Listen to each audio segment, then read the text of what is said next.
You're listening to Three's a Crowd, the North East Footy Podcast, with Rye for Borough, Steve for Newcastle United, and Ted for Sunderland.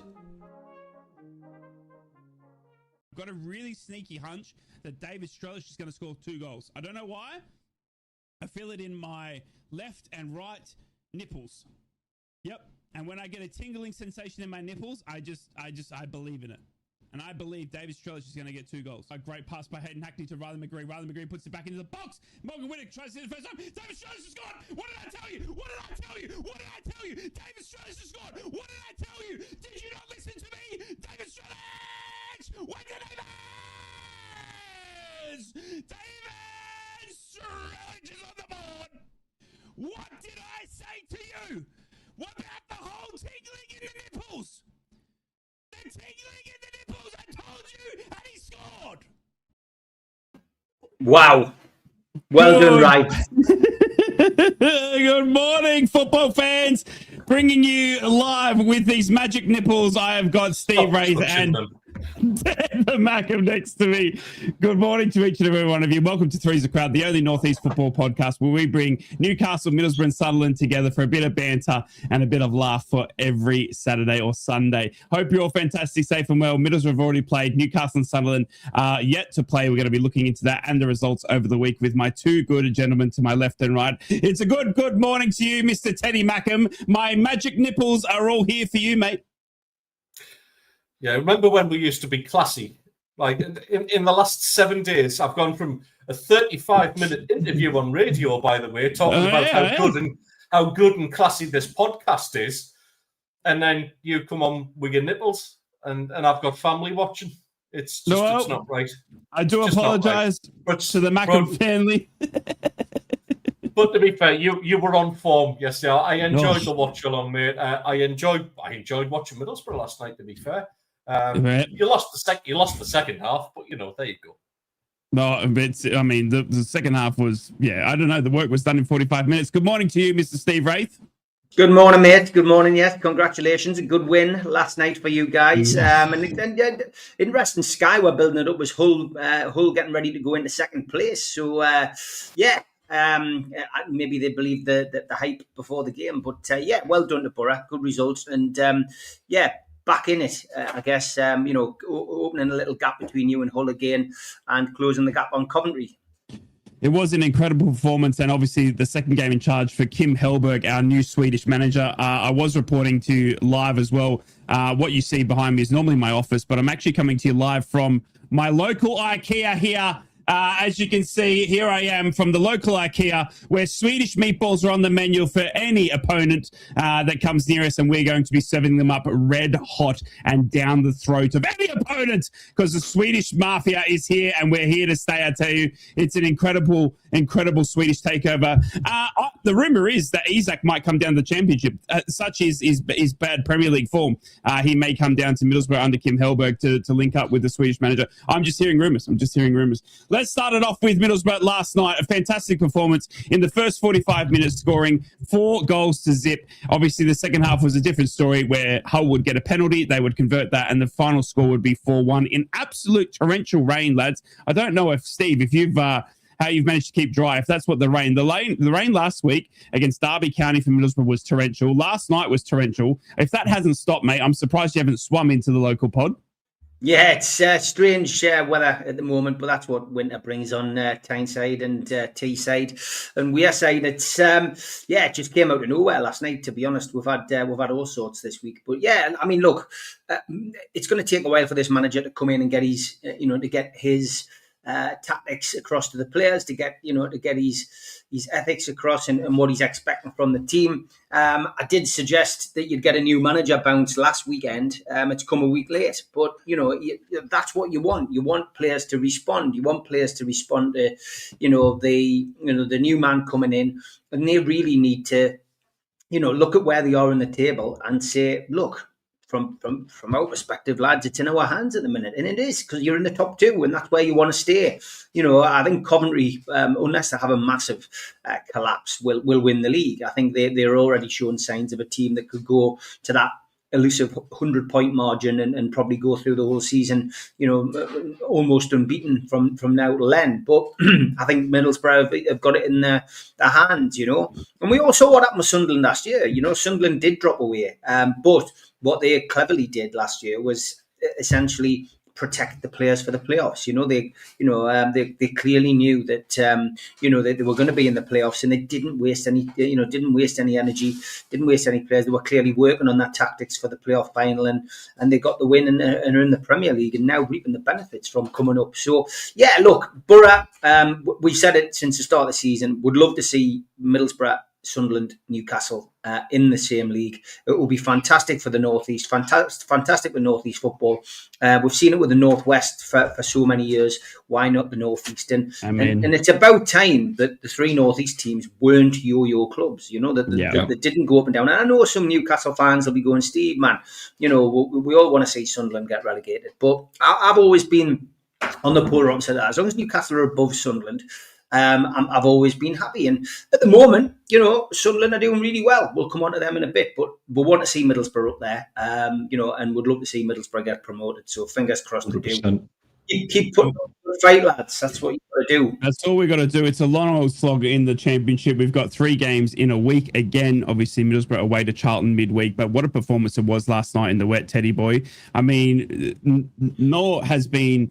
That first 45 minutes, mate, was probably the best football I've seen Middlesbrough play in a very long time. And I cannot remember sitting there at halftime just being speechless. I mean, I'm a man of many a word. And I could not remember a time of sitting there after 45 minutes going, what the heck has just happened? I mean, we had all of the writing on the wall. Rob Edwards left for Wolves.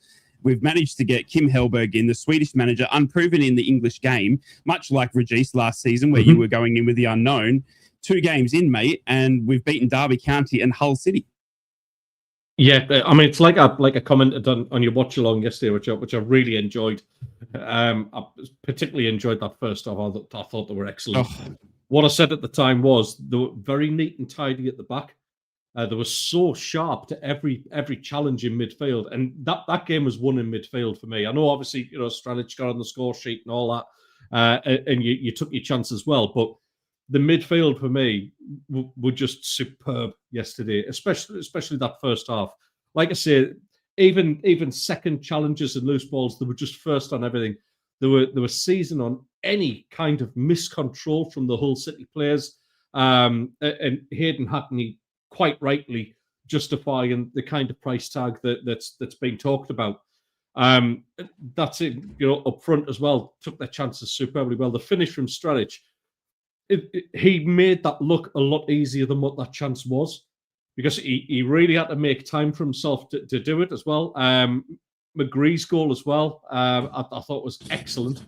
Just the way he sort of, to dig it out of his feet. Again, this is, you're talking technique here for players. To dig it out of his feet the way he did, and just to kind of like almost catch up with the outside of his left foot. It was the only gap he had to aim at. And he took it as well as any striker in the Championship or in the Premier League. It was just excellent, mate. The thing is now, and I joke about like sort of losing the second half. You did the damage. All you had to do was maintain a bit of concentration. For me, it was a very soft penalty that you conceded. I don't think it was a penalty personally. I think it was very much played for.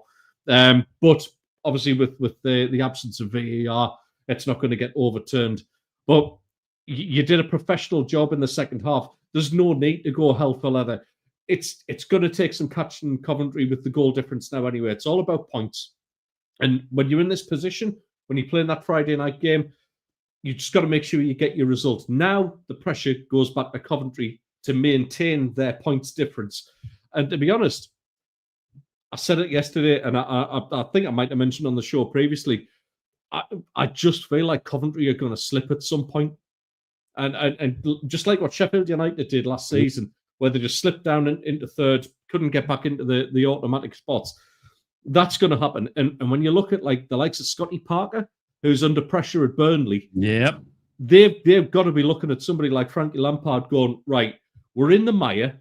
We may as well go and get Frankie Lampard, maybe get a couple of his Coventry players in the January window, if we get relegated, then we've got a good Championship manager to try and take us back up. But in the meantime, he looks like he's destined for a Premier League kind of job.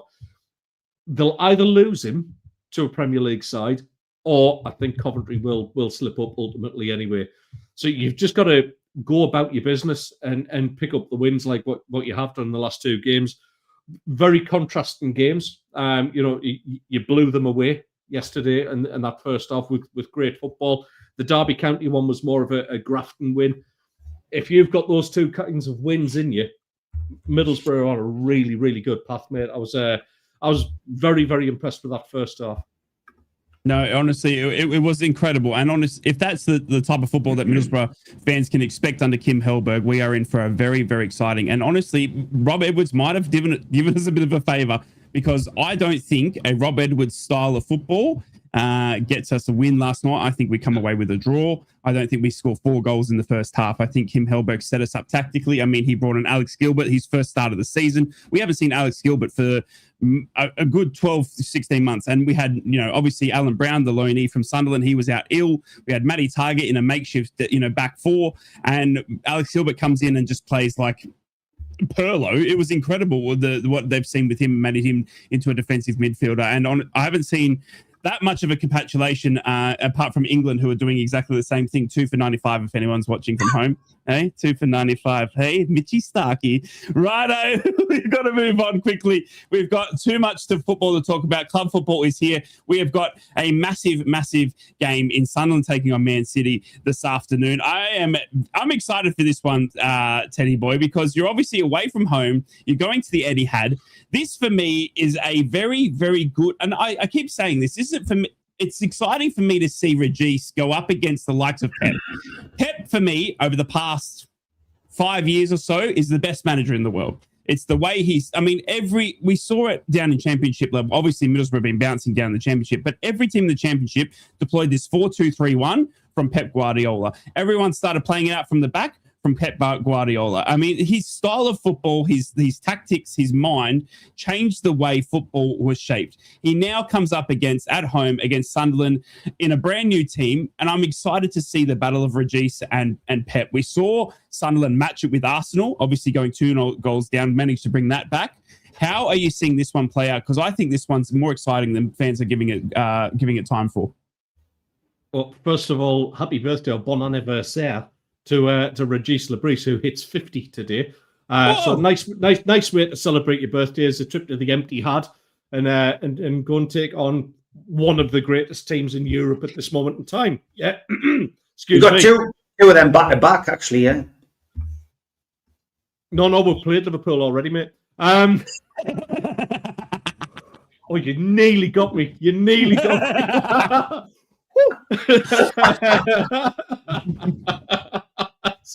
Honestly, it's like a good smiling assassin, isn't he? Like he just ghosts one in there. Yeah, I mean, let's just very quickly talk about that Liverpool game in midweek. Yeah. I never thought at the beginning of this season that we would come away from that game and I'm going, should have won that. Yeah. Because the performance, contrasting halves, I'm not going to say a game of 2 halves, but it was. The first half, as Regis said, we couldn't believe how much time we had to actually play our football. And that was nice to see, to be honest, because we've been up against it in such a counter-attacking side all season. To see us actually being given freedom to use the ball a bit is almost a little bit of a comfort, because now we know we've got that in our game and we can actually knock the ball around a little bit. I thought that first half we were exceptional against Liverpool. I thought Alderete in particular, I know Isaac's on a bad run of form at this moment in time, but he's still a top talent. But to be honest, Alderete absolutely had him on toast all game. I thought he was absolutely wonderful. And Alderete going into this game and upping the stakes even further to take on somebody like Haaland with the form and the confidence he's got at this moment in time, he must be relishing that he could go another wicket, obviously. Go on, very quickly. Tell us what's the score. Crawley bowled out 44. He's gone. It's 3 for 97. Michael Nessa's gotten 2. Brilliant. Oh, anyway, he's stopped on. back to the sport of kings. Yeah, listen, defensively, I thought we were excellent, and we had to be in the second half because Liverpool threw a lot at us. Could have nicked it. Tom Dixon mentioned in there, Isidore looks a decent player. He is. He's sharp. I thought Robin Rooster to actually pick out that pass to him with about 2 minutes left on the clock, not just rolling around and holding onto the ball like a lot of goalkeepers are doing now, actually went for it and tried to win the game. It was just brilliant to see. And yeah, it sticks in the throat that we didn't get the win a little bit. I mean, £100 million player whose shot was going to hit the corner flag, deflected in, and that's what got them the draw at the end of the day. I just thought it was a massive, massive performance, and fair play to Luke O'Nien making his Premier League debut. Oh, how good was that? It was emotional, wasn't it? Do you know what it was? And I got a bit choked seeing his interview after, because that lad was playing non-league football 10 years ago, being told by every club he's ever been at that he isn't good enough. I've had my moans about him as a player. Don't get me wrong. He's always got a little bit of an accident in a way to happen. But I'll tell you what a testament to work ethic and being a professional and just being a good guy, a really good guy to have around. He mentioned in his interview about the importance of Simon Moore, the goalkeeper from last season. He only played 4 games all season. He said, but he was one of the most influential and biggest characters in the whole dressing room. And you need people like that. I hope to God we keep him on in some sort of coaching capacity. Because I think for young players looking at that, you need somebody like a Luke O'Nien to learn from, who's had the rejection in his career, and then coming on and making his debut on the left wing against the Premier League champions. Just brilliant. A wonderful, wonderful story. Today's game, much of the same. I don't know what to expect, to be honest. I don't know what to expect out of the lineups. Does Regis Lebris go and rest Siddiqui or Xhaka or both? Because obviously one yellow card away from being suspended from the derby, it's a bit of a concern. Although I will say that their discipline against Liverpool was absolutely outstanding. I was expecting him to get one. I thought Siddiqui was going to get one in the first couple of minutes, but he behaved himself, and to not pick up a yellow card in that kind of battle where you are having to put your foot in against Liverpool because they've got extremely talented players, and to show that discipline and maturity, I'm so impressed with that. So yeah, listen, it remains to be seen what we've got in terms of starting up top today, starting on the pitch rather. Up top, I can see Brobby maybe keeping his place in the starting lineup. I thought it was quite a nice contrast that we had there, where Brobby was kind of a little bit of a battering ram against the likes of Konate, and then obviously bring the pace of Isidore onto that as well. So we might go for a little bit of the same kind of thing today. Defensive-wise, as long as we're keeping that same sort of lineup, it'll be 5 at the back again today, no question about it. You don't go to the Etihad and play 4 at the back. Let's not be silly about it. But if they keep that same sort of defensive discipline, I fancy us to shut out Haaland today. I really do. I think we've got that in us. You might have to put 2 men on him, but yeah, we're going to give them a game today. This is why we want to be in the Premier League. We want games like this. We want to see a game against Liverpool, a game against Man City, and then going in for me, what is the biggest derby in the Premier League, and that's where we feel where we belong. That's where we want to stay as well. It's just happy times. I think that's obviously one that's been on everyone's lips, hasn't it? When Sunderland got promoted, it was looking out for this next week's fixture. I mean, Man City's a massive game. You're coming up against the likes of Liverpool, but the battle of Newcastle versus Sunderland is something that I think the Northeast has been missing. And I think you're about to see how big the Northeast can be in the next couple of weeks, especially with Newcastle. I mean, I've experienced it once in the FA Cup where we were obviously on our previous show, and I cannot wait to sit here as a popcorn eater and watch it unfold over the next week.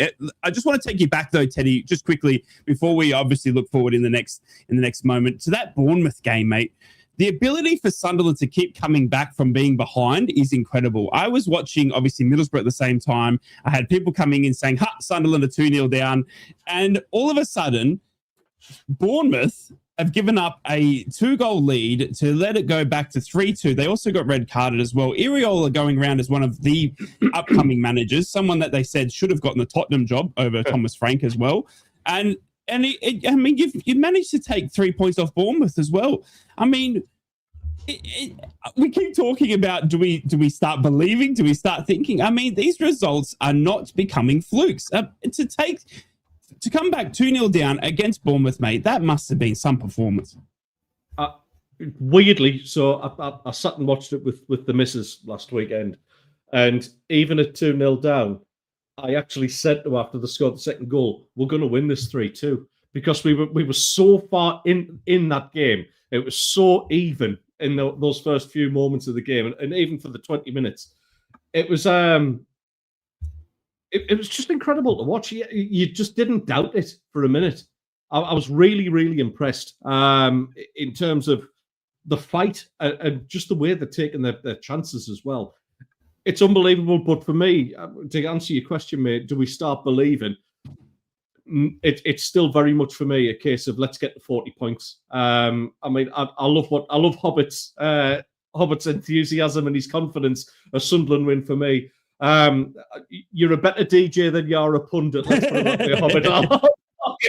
I'll give you that. But I love your confidence. And do you know what? Why not? Let's get a little bit carried away and start and enjoy this. Because sitting in the barbers today was a massive Arsenal fan as well, going like, I fancy you lads to get a result today, you know. And people starting to believe that Sunderland are kind of, they're not just there and fluking wins like what you're saying. We're actually giving a decent account of ourselves now. Stephen King there, could Sunderland and Newcastle make the Champions League? Can you imagine? Tell you what, it would be insane. Absolutely insane. But we're a little way off that yet. Let's get to 40 points.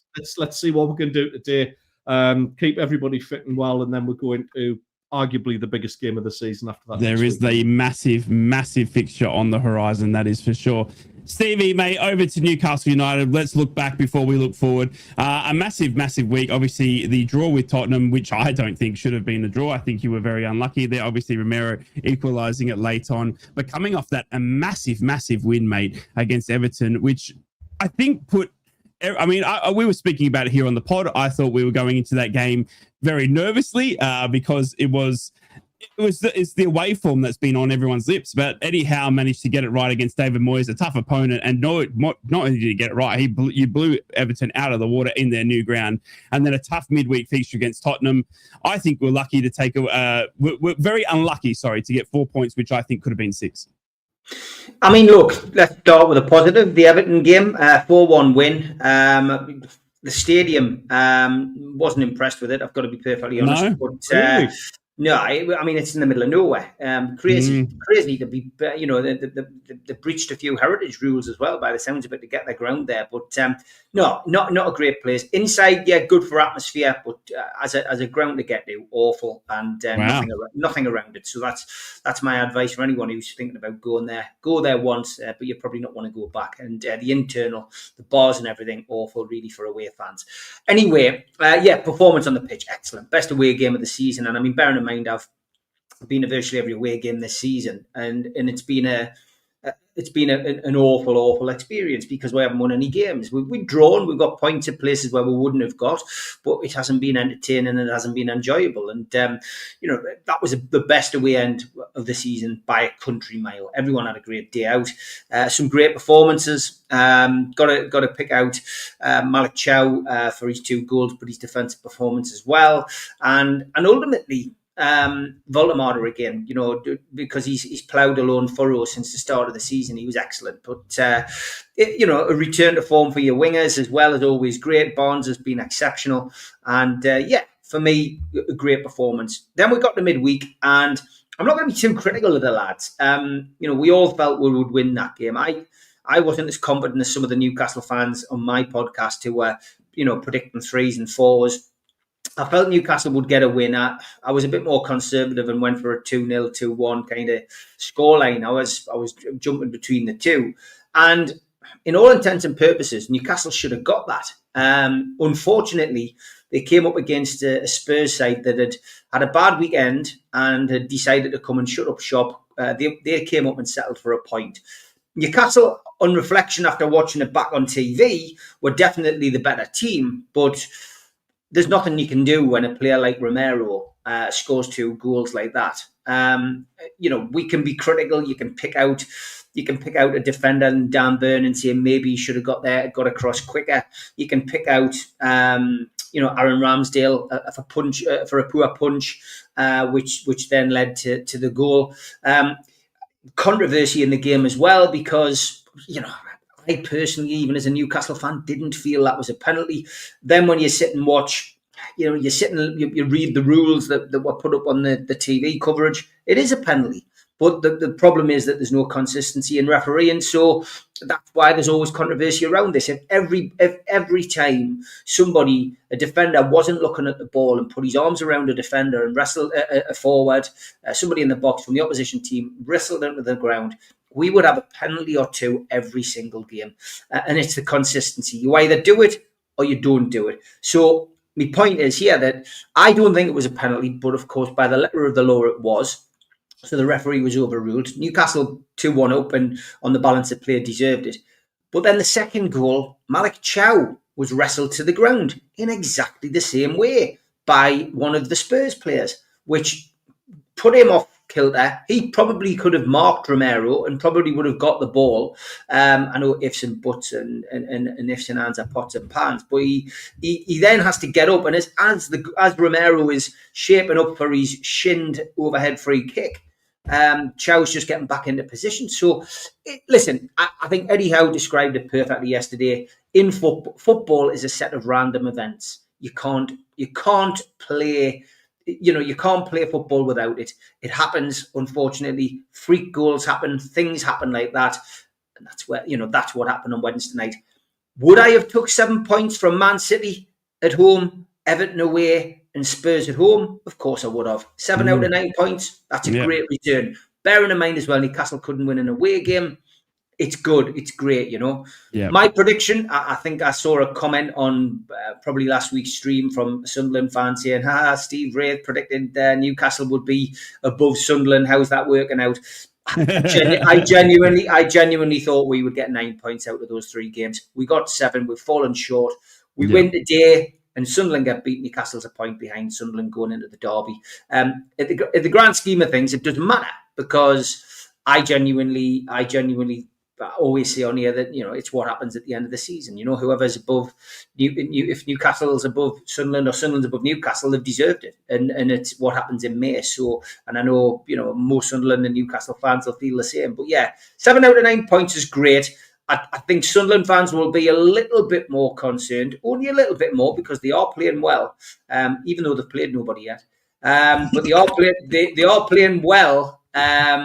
They won't be worried. They won't be worried about us, but there'll be a tiny little bit of concern that, hold on a minute, Newcastle's got their mojo back. We've got to win today. If we win comprehensively today and get a win, we go to Leverkusen. If we can get a result in Leverkusen, which isn't out of the question, we then go into the derby, unbeaten in 5, and that's a big plus. But it's all on today's game for me. We need to win today, a comprehensive win today, make up for the disappointment of a draw against Spurs midweek, and then on to the big one next Sunday. We're coming up for halfway point of our magnificent podcast, where we're going to get everyone's favourite troll of the week out. But before we do, Steve, obviously there were talks in last week's podcast about the return of Wissa. We still haven't seen him appear for Tottenham or Everton. Is there a chance today? Do you know any inside knowledge? Yeah, I mean, Eddie's press conference yesterday, he wouldn't commit to whether Wissa would be on the bench, but he's not far off. Yeah, so okay. I would expect to see him on the bench today. I would expect him to get some minutes of some description today. I expect him to get some minutes against Bayer Leverkusen, and then I wouldn't be surprised to see if he comes through those 2 unscathed, depending on his fitness levels. I would be very surprised if he doesn't start the derby. But it'll be interesting. It'll be interesting to see what happens. But there's a lot of positive noise coming. On the injury front as well, Botman's had an injection in his back, but they're waiting to see how that works out. He could be sidelined for next week, but we're not struggling at the centre half position. Tonali was a knock like Joe Linton. He's expected to be back today. Eddie was going to see what he was like with his training. And we're still obviously without Pope. Pope is not going to be available until Christmas. Same said for Kieran Trippier. He is going to be out for that period of time as well. Nothing too serious, just niggles which are keeping them out, unfortunately. So yeah. Other than that, though, we've got a good squad of players available for today and the rest of the week. It's going to be very interesting. We've got a lot to talk about, but at the moment, we've got to sit back, we've got to relax, because it's time for Troll of the Week.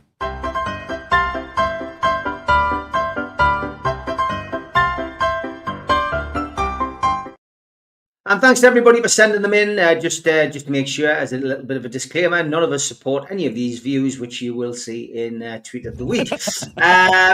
Borough are getting accused on football away days this week. Hey, Borough, how come me Charlton tickets got £20 on it and yet you're charging £30? Seems a bit dodgy, this from Middlesbrough. What's all that about, Ray? Right. Well, it's been interesting, and the club has addressed it. They have issued £10 refunds to all the fans, but I'm not too sure what happened there. It did look like it was a bit of a mishap, but the club has come out and they have emailed everyone that did purchase it at the wrong price, and they have issued them a £10 refunds. I knew you would know. Congratulations to this guy. His Wolves have still not scored a goal since Rob Edwards became head coach, and it has now been over 8 hours of Premier League football since the last goal. He's doing well. Magical performance, that, Rob Edwards. I knew you'd enjoy that. Congratulations to my old pal who's got a job this week as well. Geordie Sikh, he's captain of the Indian Navy submarine called Gandhi Underwater. So well done, son. Congratulations to him. And away fans must be pitch side. Premier League clubs agree. This was reported in the news. How on earth are Newcastle and Sunderland still getting away with this rubbish? The 44 not very happy about our away ends. Tough, mate. Tough is what I say. Tough, exactly. Football away days off to Wembley. Can we guess who was on my football shirt? Stephen replied, "She looks young," so Adam Johnson. And great run. Well done to Ryan Giggs, who crossed the line in just over 47 minutes. I personally think he crossed the line when he was shagging his sister-in-law behind his brother's back. And not everyone, remember, will be stuffing a bird this Christmas, lads. Keep rubbing. The genie will pop out shortly. That's my Christmas present. Jesus Christ. And congratulations to Isak. Liverpool fans were rightly going wild when Alexander Isak finally scored his first goal. We talked a little bit about the Everton game earlier. Jordan Pickford, here's his gloves from last week. And the Manager of the Month award has changed a lot, lads. Kevin Keegan in the 90s. Anyhow now. Wow. And Mark Slavin, this was a great spot, son. Now then, son, lift your arm and extend your middle finger. Bottom right. Excellent. I knew things were bad, Jim, but we're the only stadium in the country without pints, said Skylar Sky. No draft here at Old Trafford. Yeah. Things get worse at Old Trafford, I'm afraid. And Carlin. Missiles thrown from young boys, fans, says Jay. And Josh Williams replied, Prince William's team versus Prince Andrew's team was always going to be tasty after recent events. Great sign this in the background as well. Shite shifters. Septic tank emptying and train services. Unbelievable, Jeff. And Brewer says 365 days sober yesterday, Fulham away tonight, and a direct F-off from Noel Gallagher when I asked for a picture. Life is good. I love this one as well. Romeo Beckham 17 is a spitting image of his football father in a shirtless holiday snap. Shane Jeffries replied, I thought it was Victoria Beckham with her tits out, to be honest. And it does look like Victoria, by the way. It actually does. And why wasn't Jesus born in Sunderland? Because they couldn't find 3 wise men. Oh. But Ted does hit back with this one. Premier League table looks a bit like this. It's definitely a case for AI superimposing heads on wrong bodies there. I'm telling you now. And tattoos. Thanks to David as well. 15-year-old Cliver travelled 18 hours by bus to commentate on the Copa Libertadores final, but got denied at the gate. So he climbed a hill, went live on his phone, and pulled in 47,000 viewers and 10 million views. Well done, that man. Well done. Well done. I love collections, shirt collections. I'm sure lots of you out there do keep your shirts, your old shirts, and have probably got a few. Bruno Gamora shared this on his socials yesterday. Not for selling. What a collection there, by the way. God. You'll have to go and look on there. Go and zoom in on some of the names that he's collected. Pele and Neymar as well. He's got some brilliant ones in there. Wow. Excellent stuff. He's not selling them, he says. He's got an Isaac one. Is he not selling that one? I'm probably going to burn that. Christmas is coming as well, lads, but we'll not be seeing Pierce Brosnan. He was happy to play a retired secret agent, 0070 in the next James Bond film. The title's in full, Goldfinger, The Man with the Golden Pension, For Poor Eyes Only, Spectre Savers, A View to a Pill, Octogenarian, No Time to Diet, Live and Let Die in a Care Home, Oh Dear, What a Skyfall, The Spy Who Loved Coco, and Dr. No Resuscitation. Brilliant stuff. I love things like that. Thank you. And maybe Paris FC need to stop looking then and concentrate on bloody football. Yeah, nice breasts. Spotted this great story this week as well, lads. We'd like to address the reports of the very intoxicated raccoon found inside a Virginia ABC store. According to eyewitnesses, the raccoon entered the premises, bypassed the allocated bourbon, and went straight for our award-winning American single malt. While we're proud of our whiskey, we did not expect it to be quite appealing to local wildlife. We'd also like to apologise to the raccoon's family. As a family-owned company, we know what it's like when a relative gets a little overly confident in the whiskey aisle. Thankfully, the raccoon was indeed 21 and had a valid Virginia ID. If we're guilty of anything, it's this. Our whiskey is too damn good. That's on us. To avoid future omnivore indiscretions, we're updating our motto. Virginia Distillery Company, irresistibly smooth. Even if you eat mostly trash, please drink responsibly. Photograph of the raccoon.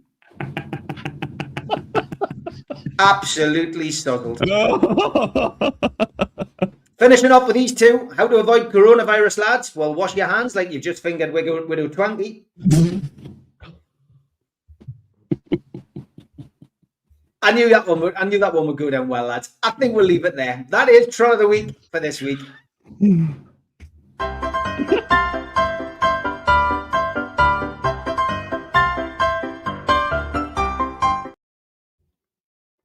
Welcome back to Three's a Crowd, the very last Three's a Crowd before we're cancelled and taken off by YouTube officials. I love each and every one of you. Disclaimer. Goodbye monetization. I hope you're all fantastic, safe and well. Thank you so much for everyone joining us. Make sure to check out at Steve Wraith at NUFC Matters for all your Newcastle news, at Ted the Mackin for anything Sunderland, and me at Invictus for Middlesbrough. We bring the three Northeast clubs together for a bit of laugh, bit of banter every week right here on Three's a Crowd. We're going to be looking forward now. We've looked back in the first half. It's time to look forward, and on the horizon is a massive, massive derby. I sit in the middle of two eagerly nervous men who are taking on each other in the 14th of December. Lads, one question that I just wanted to pose to you very quickly, and it was something that was brought up midweek for another football game. When it comes to the derby, now obviously the fan bases, I think obviously being from the area, Sunderland versus Newcastle, they understand it. They get it. But when you've got such big teams with a massive influx of internationally based players, do they understand, or do you think they connect with the derby as much as the fans? And it's a good question, I thought, and I'll come to you first, Teddy Boy, because Sunderland have had an influx of internationally based players.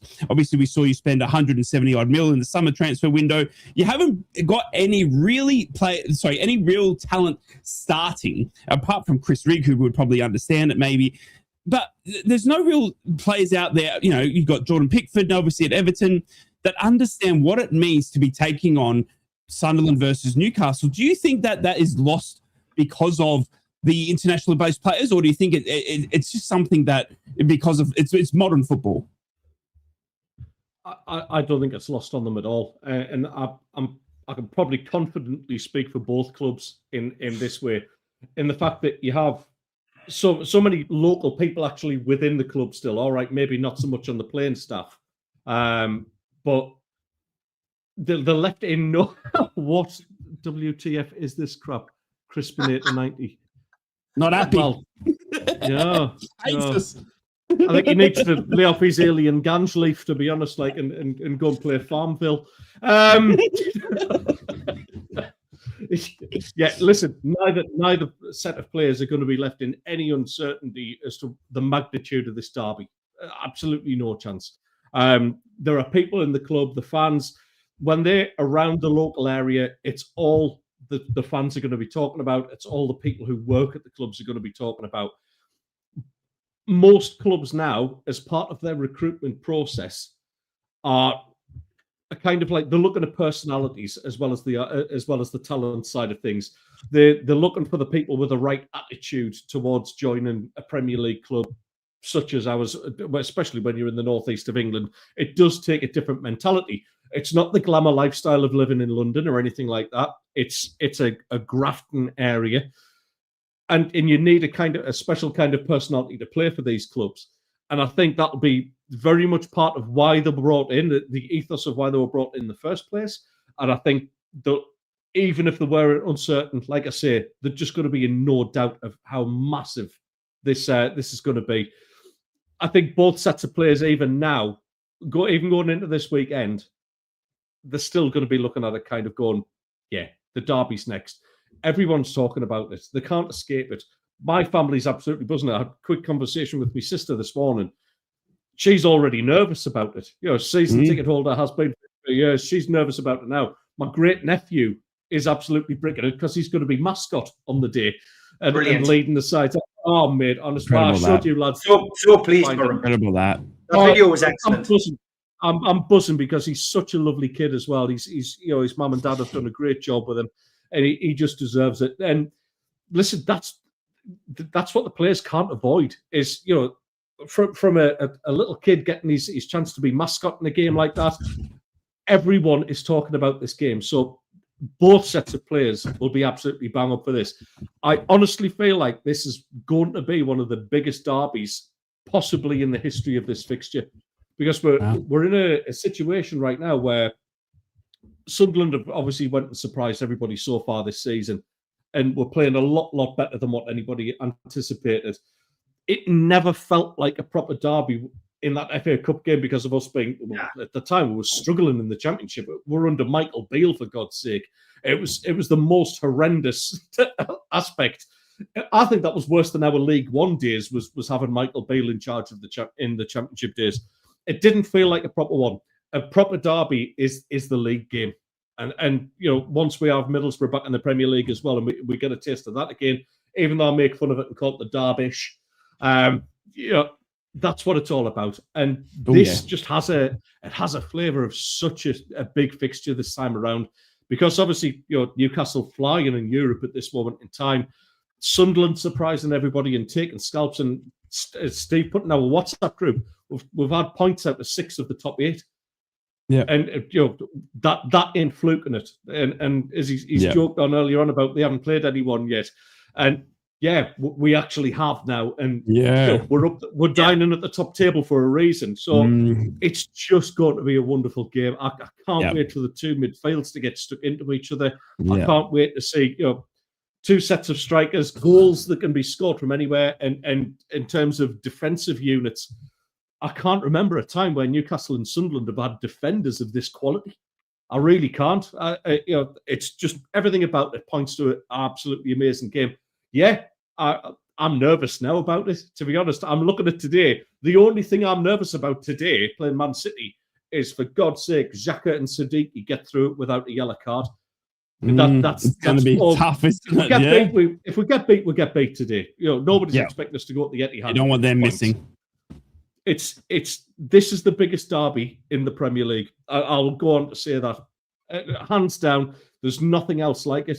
Yeah, all right, Liverpool, Man United have their beef and all that sort of thing. This is different. The only derby out there that I can think of in the British Isles is actually the Old Firm derby. That's the only one that that possibly surpasses it. Yeah. Newcastle, Sunderland, or Sunderland, Newcastle, for me, biggest derby in the Premier League, without a shadow of a doubt. It's going to be very, very exciting. Just as Joe Root has to depart. England now 4 for 110. Joe Root is gone for 15. Mitchell Stark has got his man. Steve, quickly, I just want to, before we look at this week's predictions, mate, and look at the future, I was just asking, and Ted's saying that the players are going to be well up for it. It doesn't matter where they come from, where they're born. They know what it means to play Newcastle and what it means to represent Sunderland. Is it the same for Newcastle? I mean, obviously Newcastle have got the Brazilians, they've got, the new German up front. You've got Aaron Ramsdale or Nick Pope in goal potentially. None of these players that are from the area. Do you think it takes much to show or to convince a Newcastle player how much it means for Newcastle to verse Sunderland? Certainly not, because, first of all, Newcastle did play Sunderland in the FA Cup, and a lot of these players played in that game. Yeah. A lot of the squad know what the atmosphere is like at the Stadium of Light as well. So they're not walking into the unknown. They're not walking into a game that they haven't played collectively. Dan Burn, of course, is a Geordie through and through, and somebody who will certainly be all week telling the players who are new to this experience what it all means. Lewis Miley's a Geordie. Lewis Hall is a Newcastle fan. Jacob Murphy is a Newcastle fan, prior to coming to the club. So these people will all have a part to play. Kieran Trippier, although he's not going to be part of the matchday squad, will be certainly, giving advice and there. Yeah. So I don't have any concerns about whether Newcastle will be up for it. I think that, for me, it's about calming the crowd down, and it happens at St James's and it happens at the Stadium of Light. If Newcastle can go there and frustrate the team in red and white for that first half hour, and the crowd dies a death, which ultimately it always does at either ground, then that's when things can change. The first goal is going to be crucial, but I do think, as Tom says in the chat, we need a strong referee, and that's we. That's not we as in Newcastle. That's both teams, because that can either make the game or ruin the game. What we don't really want to see, let's face it, is players getting booked in the first 5 minutes. I think let it go for a bit and see how it goes. And if it does get out of control, then you start booking. But if the first challenge on that derby gets a booking, it's going to spoil the game. And there will be sending. I've not changed my mind. I do think it'll be very tight. I do think there'll be a red card or two, perhaps, probably on both sides. I can't see Joe Linton keeping his cool as far as Newcastle's concerned. I'd love to think he can, but I just have this worrying feeling that he's going to get a red in this game. But I just think it'll be decided by a free kick. I don't think it's going to be a big game for a big scoring game. I'd be very surprised if any team runs away with it. But I think it'll be very tight. It'll be very cagey, and I think it'll be decided with a free kick. There'll be a wonder goal. Somebody will be the hero. Somebody will be the villain. And it'll be bragging rights until we meet again. But it's a different fixture. We go down there with excitement and a bit of anxiety, as Sunderland fans will be traipsing up to the Stadium Light exactly the same. But it's if we can if Sunderland get beat today, and there's no guarantee that's going to happen. But if Sunderland do get beat, Newcastle win, of course, we'll go a point behind them, and it's a level playing field this time. So whoever wins will have the bragging rights. It will be fair to say that at the moment they're the best team in the Northeast. So let battle commence. Let the build up commence. The social media build up will be interesting because this week Sunderland and Newcastle have got a good. They've both got good social media teams. I think there'll be a little bit of wind up going on. It'll be interesting to see how the two managers cope with it as well. But it's not going to be a rollover for Sunderland next week. And I think the old adage, I've said it last week, I'll say it again, I'll say it next week. Form goes out the window. So it's all or nothing. It's blood and thunder, and it's which team plays the match and not the occasion. It's going to be very, very interesting. Make sure you tune into Three's a Crowd next week, where we'll have the Derby special. We'll have the two men on my left and right going at each other, and we'll be previewing this game, one of the biggest ones of the season, especially for this Northeast Football Based Club podcast. It's going to be absolutely incredible, and I cannot wait to talk about that one further next week. Lads, we got some football in between now and then. We are in the middle of December. The fixtures are coming thick and fast. Newcastle are going to a 3-game week, as are Middlesbrough. Sunderland are playing Man City today. Let's look at excuse me, let's look at Sunderland first. They are taking on Man City today. I want to get some predictions from you lads. It's a quiet week in terms of for Sunderland, Teddy boy. Obviously only the one game and then into the derby. Can you believe it? It's here on the doorstep. But a massive, massive step to get past Man City at the Etihad today, mate. Yeah, it is. And I think this is a one where nobody expects us to get any points out of this one. You almost write this one off as Man City can absolutely destroy teams. I just hope that we retain a bit of defensive discipline and don't get absolutely mullered down there, which can happen, and it can happen to anybody in the Premier League. Yeah. But I think it might be a bit tighter than what most people think. I can't see us pulling anything out the bag, any sort of miracles out the bag on this one.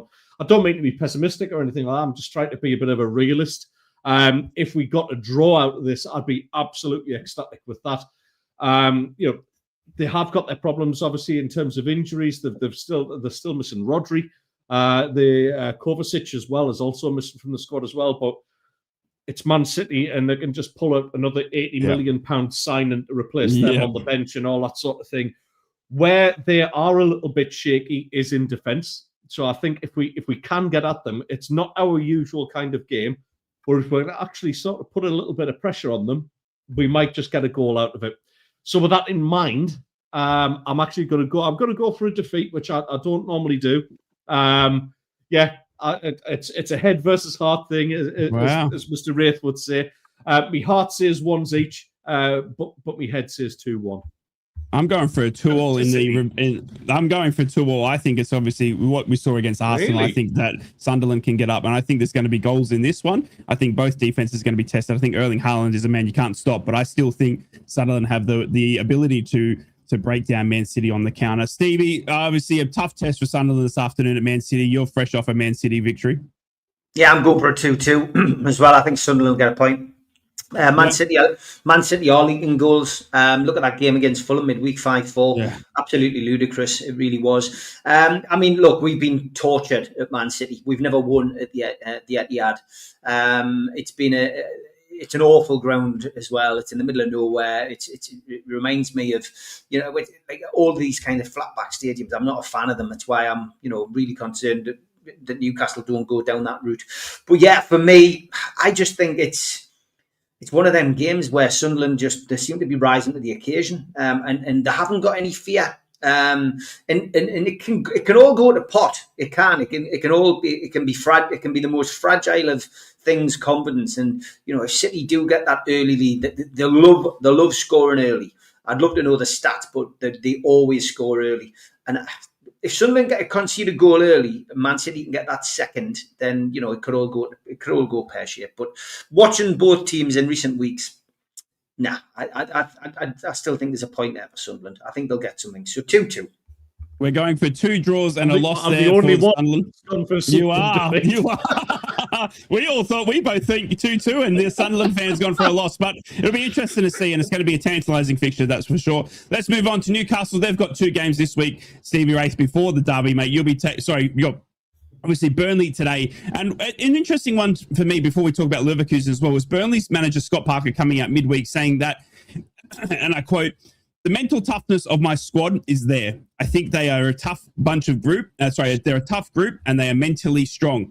But I feel like it still won't be enough." That's a harsh thing for a manager to be saying about his players so early into the season, saying that mentally, I think you lads are tough, but I still don't think it's going to be enough. Yeah, he's a realist. He's been here before, Scott Parker. I think that's the thing. And he'll be looking for a reaction from his team. The one shining light this season so far has been our former keeper, Martin Dubravka, who will get a great reception today. But yeah, it's tough. This isn't again, there is no easy game in the Premier League. If you let your standards drop, there is no easy game. Burnley won't roll over. I think they've only won once on the road, and it was a 3-2 win at Wolves. They've lost the rest comprehensively. I think they've scored something like 6 or 7 goals on the road. They've conceded 21. This game is there for the taking for Newcastle, but Newcastle have got to turn up. It'll be interesting to see what Eddie does with his squad rotation. We've got a really great opportunity here. I think a lot of us would hope that he doesn't rotate too much. You would expect if Tonali's fit, he'll come back in, and he will probably replace. He was injured. He was injured in that game. I think he'll come in. I think he might play Bruno, Miley, and Bruno, Tonali, and Joe Linton midweek against Bayer Leverkusen. So I'm going to go for Bruno to come back in, Miley, and Tonali, and I think he'll rest Joe Linton today. So I think Joe Linton will play Wednesday. But yeah, I just think he will go for a change. I think he'd stick with Barnes on the left. I think he may play Elanga on the right, and I think he'll play Voldemar up front. Hopefully, Wissa's on the bench. But I am going to go for a 2-1 win. I'm not confident we're going to knock these for 6. But I'm going to go for a win nonetheless. 2-1 to Newcastle. I'm going for a 5-1 victory to Newcastle against Burnley. I'm that confident. I think you're going to blow them out of the park. I think Scott Parker, I don't think that message is going to come across well with the players. It hasn't sit well with the fans. Teddy boy, Newcastle taking on Burnley today at home. Yeah, I think this is the farewell to Scott Parker. It's quite an irony that he's probably going to get sacked after playing against one of his former clubs. I just can't see Burnley getting anything out of this, mate. They actually do all right in terms of scoring goals that they don't often get by a nil scoreline. So I'll do them a favour. I'm going to agree with Baxter there. I'm going to go for 3-1 to the Geordies. 3-1 to the Geordies. All right. And then quickly looking ahead, Champions League fixture again, Stevie, in midweek. Leverkusen, you're away for Leverkusen. It's a tough old trip to any team in the Champions League, but obviously Leverkusen posing a different type of game for you again midweek. And what you hope, as you were saying, is going to give some more minutes to Wissa if he is on the bench today. But it's a tough test before coming back home for the derby.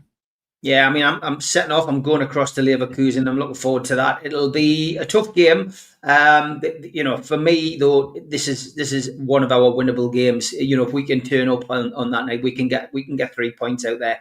We need somebody to score goals on a regular basis up front. Though we need to be able to change Voldemar and Wissa.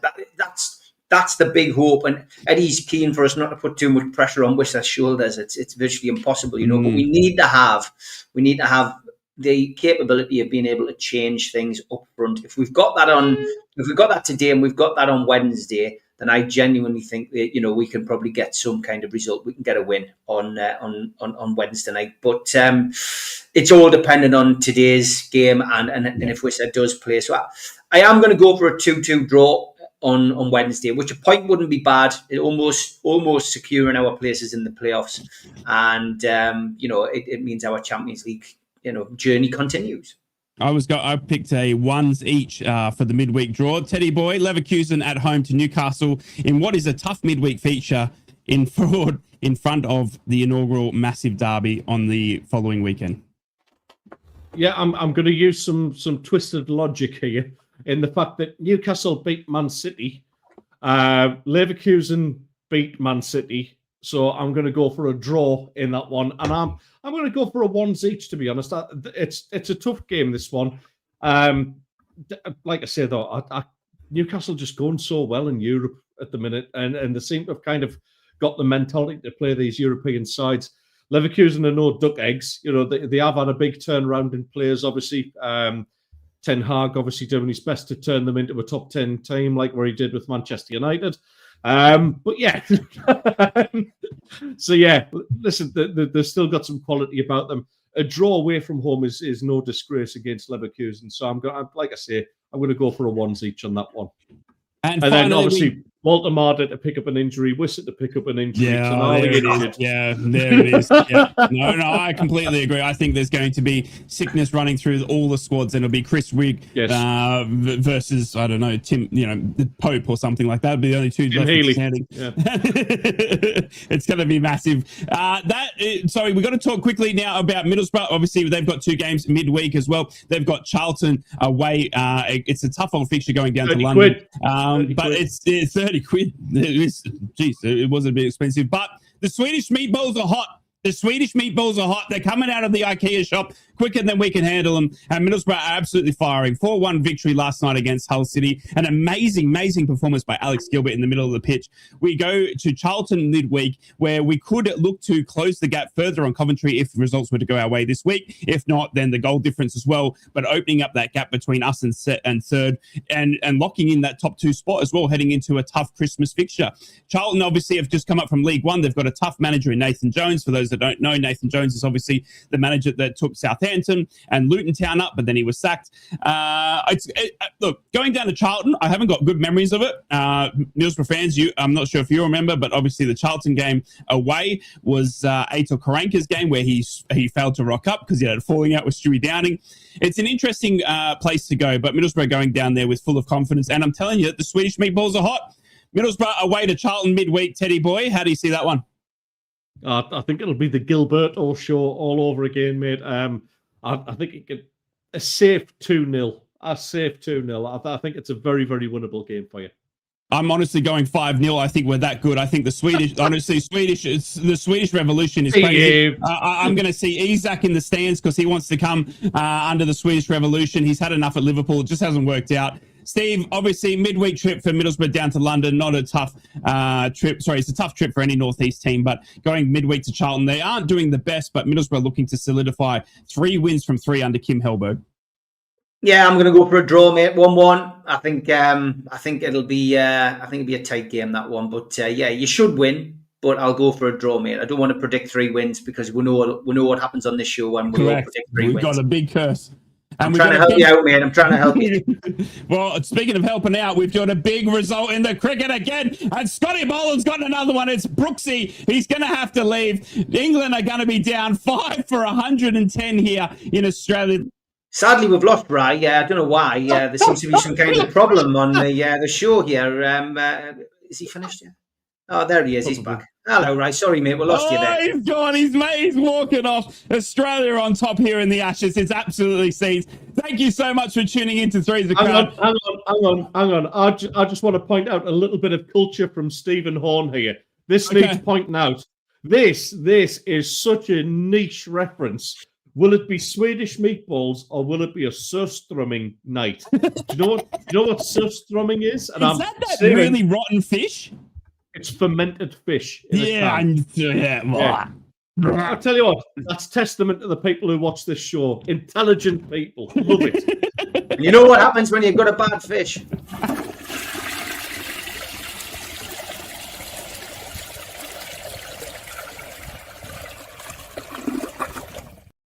That's England's cricket hopes. That was Australia that was going down the other way. I have how unnecessarily long that is as well, that flush. Middlesbrough fans, have a fantastic trip to Charlton. Newcastle, you have got a tough trip with Burnley this afternoon. And then obviously Leverkusen, Sunderland, a good old safe trip down to Etihad. We have got a derby on the horizon right here on the Northeast Football Pod. We have got Newcastle taking on Sunderland this time next week. I cannot believe it. It's on our doorstep. We have got a lot to cover. Make sure you join us if you have enjoyed the pod. Thank you for tuning in. Hit the like button. Consider subscribing. We will see you all next week to preview the derby of all derbies. But for now, it's bye for now. Three's a Crowd podcast will return.